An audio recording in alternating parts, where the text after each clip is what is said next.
I've been waiting for a long time for Travis Dhanraj to go testify before Parliament about the CBC, which is basically the Canadian broadcaster that's paid by the federal government.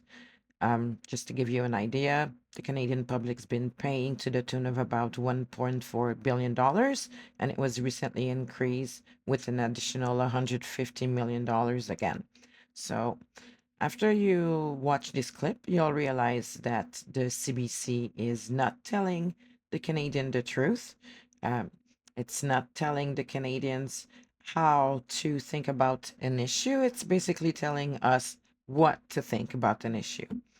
Um, it's been very one-sided, and what needs to be done will be probably defined in the next few months. Issues that I'm outlining here, because it is very important. We should not have a public institution silencing their own employees and having them waive their rights under the Canadian Human Rights Act. That should be shocking. Getting back to the Conservative leader Pierre Poilievre on your show, can you describe what happened there? Yeah, well, I basically wasn't allowed to pick up the phone and talk to conservatives. I have some G chats here, which I just want to, read you part of this. I'm talking to my senior producer. I'm saying, okay, this is an editorial discussion. Can we get a conservative perspective on this is essentially what I'm saying. It is a no to the conservatives, I'm told. We can't chase anyone from the entire party.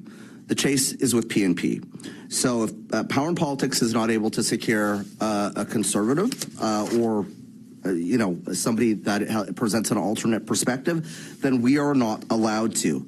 I'm told at one point, we're sure that there's a myriad of other types of interesting guests that you can chase outside of the conservatives. Can I be included on conversations with Power and Politics? That's not how we work.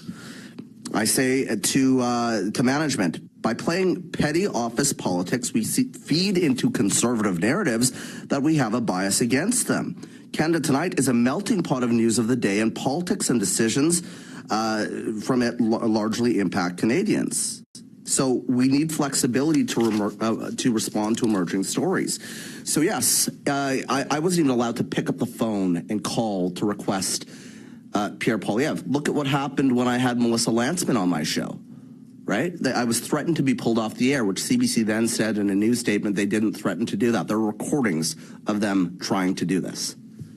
Why do you think they were doing that? I mean, there's an effort to essentially protect those in Ottawa in terms of their perspectives on these things, in terms of who they want on the show. It should be about, we did an interview with Karen Johnson, my co-host on the new podcast I'm doing. It is out right now. She's another former CBC employee that is talking about the toxic culture. She said that she alleges that she was called a brown Barbie, a bimbo, but she says that it's a very high school culture. And these are things that this is fine. If you have hosts doing that, it's not fine, but but management, you are responsible for dealing with it. And so if management is not going to do anything, if the president of the CBC is going to come here and expect a tongue lashing and then be able to go back to the CBC and continue to get funding without accountability, these practices will continue. So shame is clearly not enough to get the CBC to a place where they will hold themselves accountable. So it's incumbent upon this committee to do that.